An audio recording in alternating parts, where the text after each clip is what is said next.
Hi guys and welcome back to Sports Gear HD and welcome back to the QPR series where we are now in January. I cannot remember when the last live con was because this has been absolutely ages since I've played this save.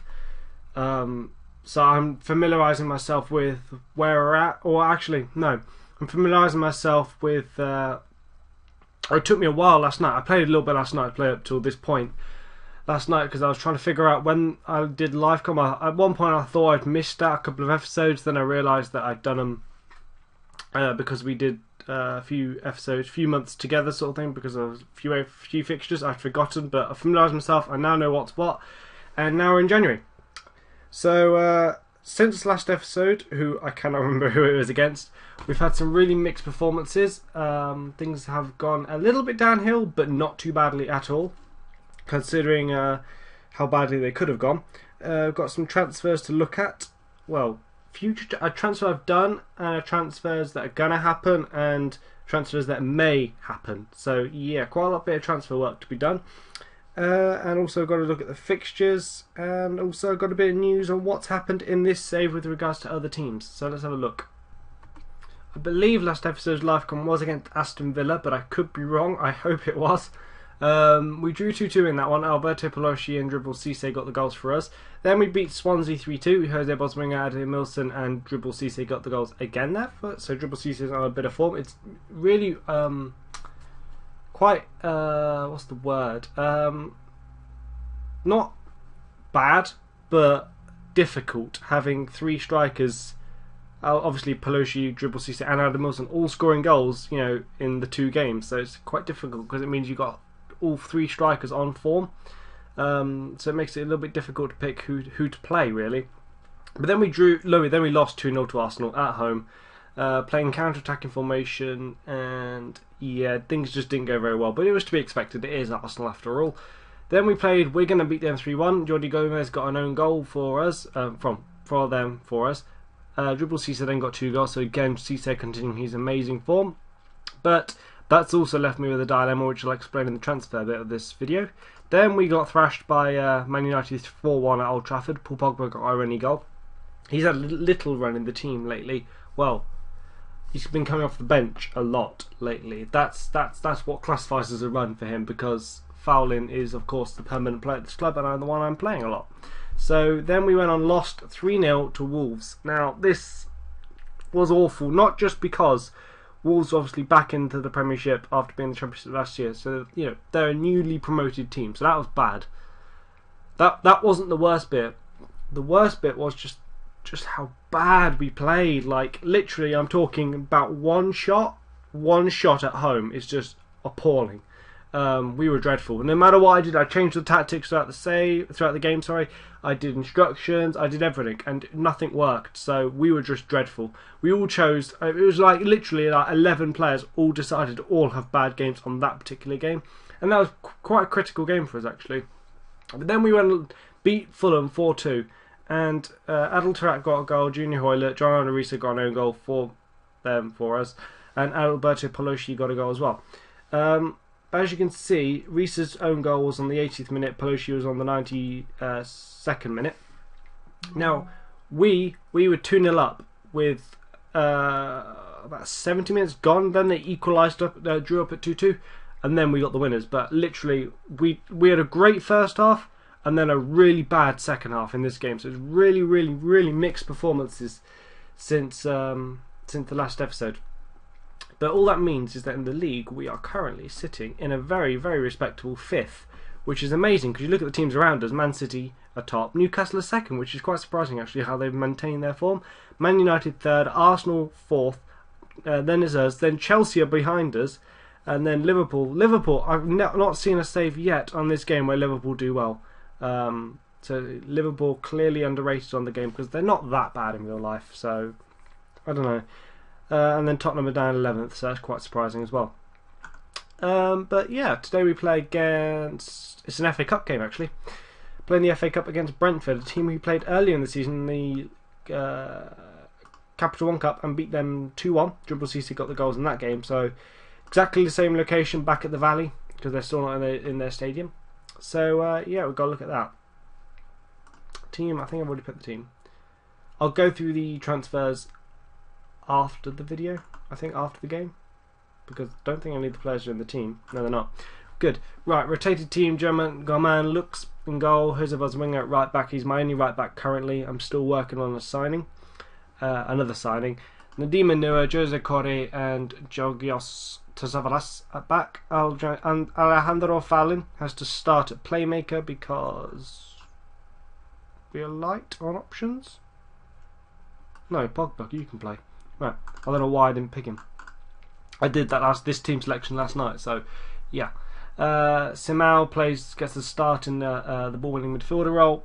I've reverted back to the 4-2-3-1 because we've gone through all three of my tactics lately, and probably in hindsight that was probably why the form started to drop a little bit, because I was having to go from playing a 4-4-2 diamond in the games where we should win, and then when we played against Arsenal, Man United, I was dropping it back to the counter-attack, which worked really successfully early in the season, but maybe that slight changes in formation was the reason why the form dropped.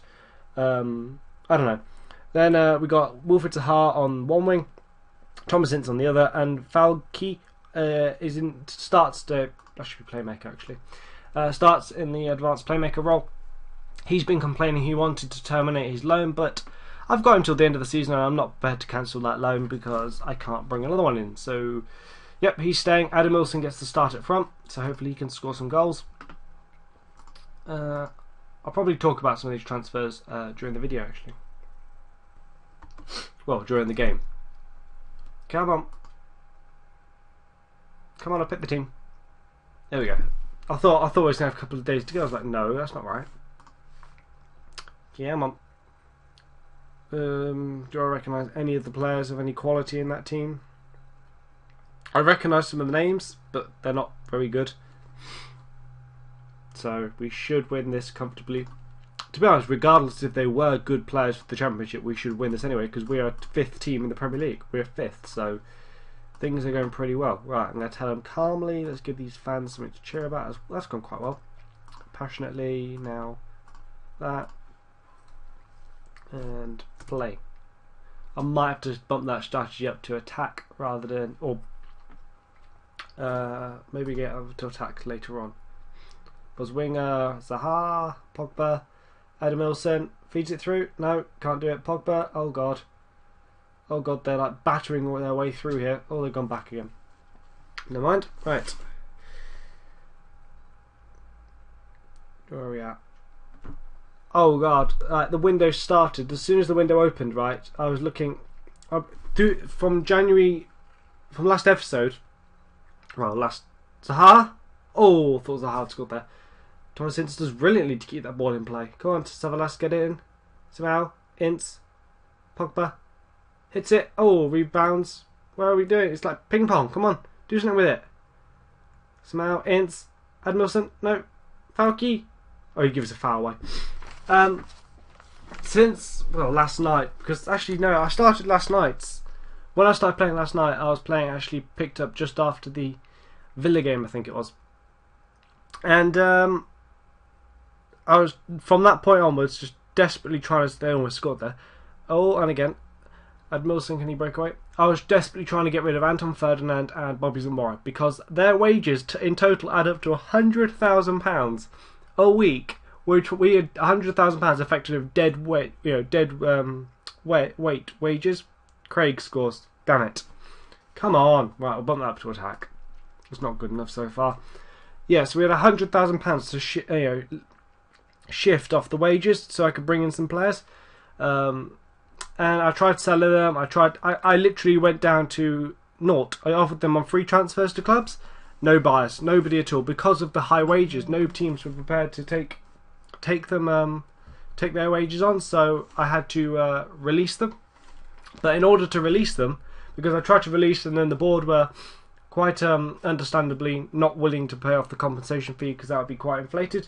So I had to go into private chat and then just deliberately really piss them off and then offer them a mutual termination. And we've just considered our second goal. So at half time I'm going to have a right go at the team.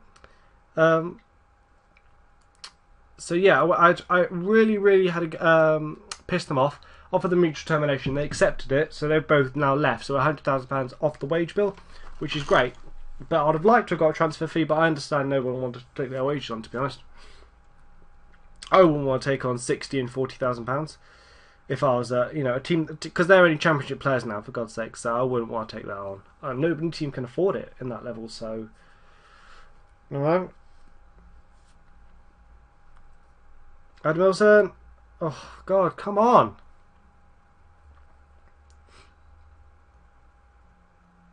Zaha, Boswinger, Samau, Pogba, Falke. We're knocking it around beautifully here. Come on, Ince, get it in. If we can get one, I reckon we'll get two. We've had, some big. I did the wrong team talk in one game. Well, no. I did the wrong team talk in one game, and then a couple games later, I did what I thought of the game. I was honest, I just selected. I didn't want to, I didn't tell him if it was a bad performance. I didn't say unlucky or anything like that. I was like, you're not doing well, so sort it out. And so they're all confused and pissed off and all that sort of stuff. So then they went bitching to the media, and then so I've got Mbia is unhappy, my captain. I've got Dribble Cisse wasn't very happy, the goal scoring machine at the moment.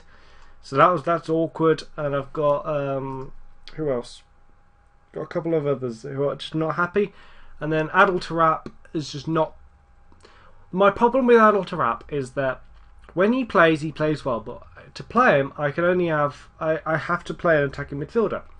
Now that doesn't fit in when I'm playing counter-attack. So, and he no matter what I do, he just doesn't learn another position.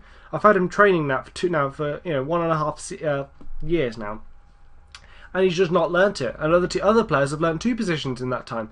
So he's obviously got low adaptability to the positions and stuff. So, and his value's quite high. So I may end up selling him, and this is really, really bad because I'm losing, and it's not looking great.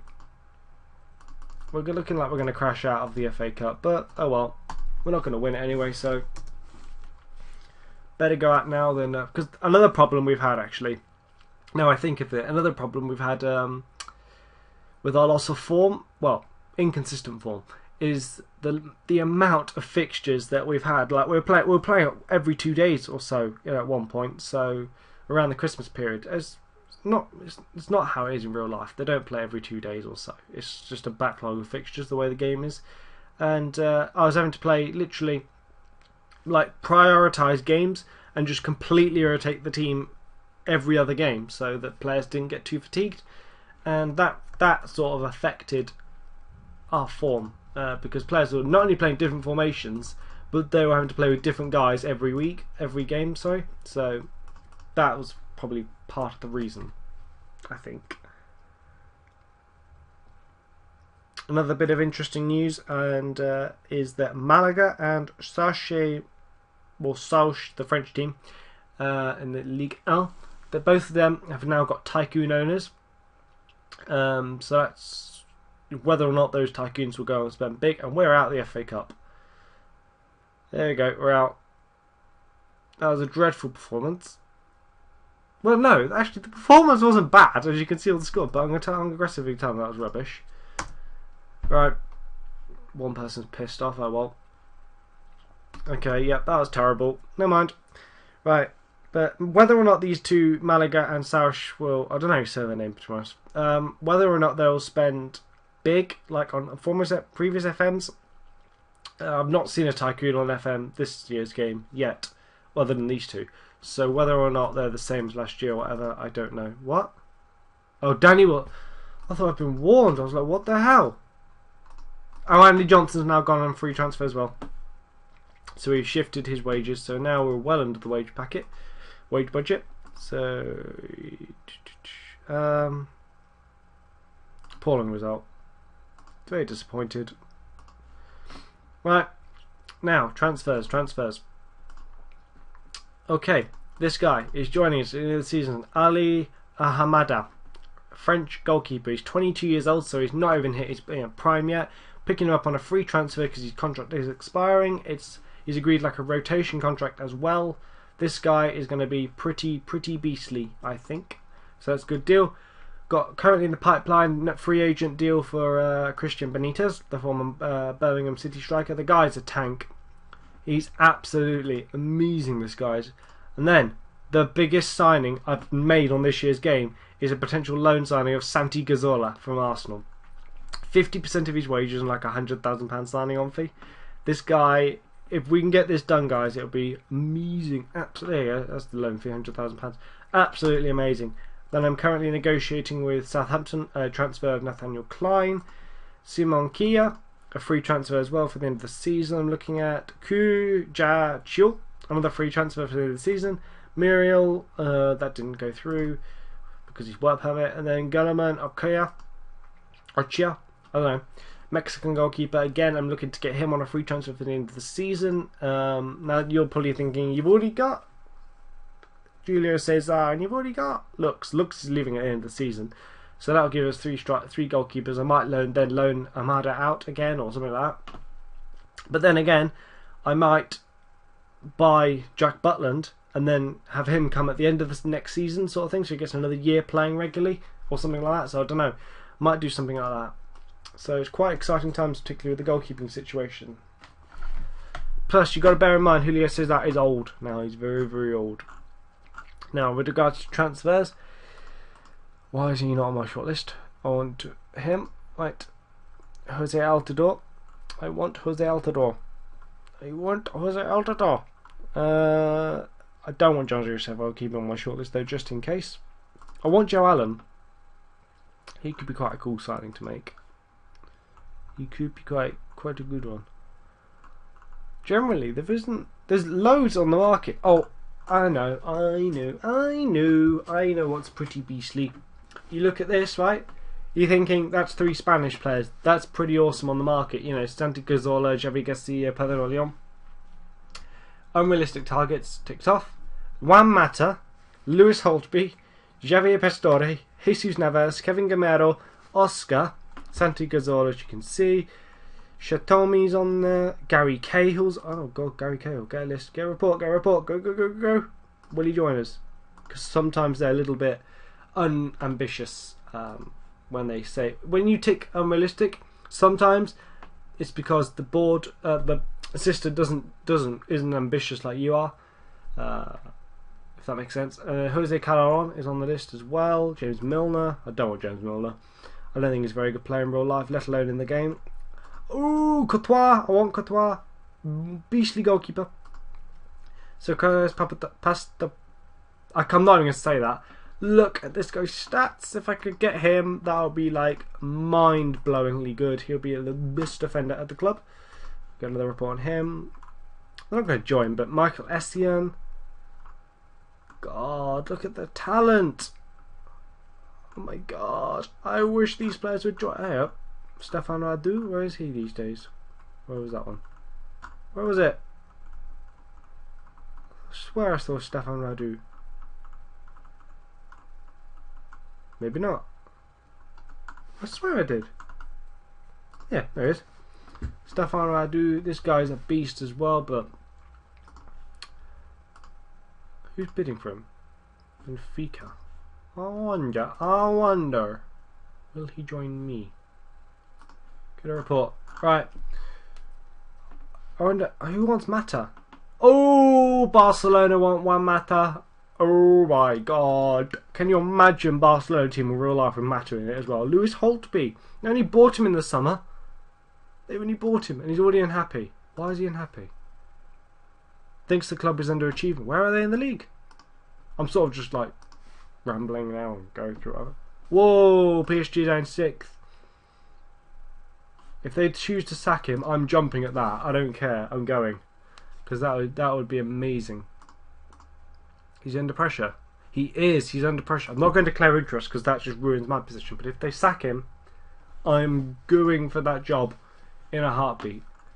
That would be amazing. Can you imagine what you could get? If I was just imagine I was PSG, right? Obviously you couldn't. I'd keep all 3 of them. They wouldn't be leaving. You could move for Jesus Navas, Oscar, Cazorla, Javi Garcia. I'd probably get rid of Should Tell Me actually. I don't think he's a particularly good player. God, God. Right, okay, that's enough. I've rambled enough. Right, we're currently in 5th. We're at the FA Cup now as a result of our defeat in today's live com. I will see you guys first game in February and recap any transfers. Hopefully I'll be able to tell you I've got Santi Cazorla, and I will see you guys next time then.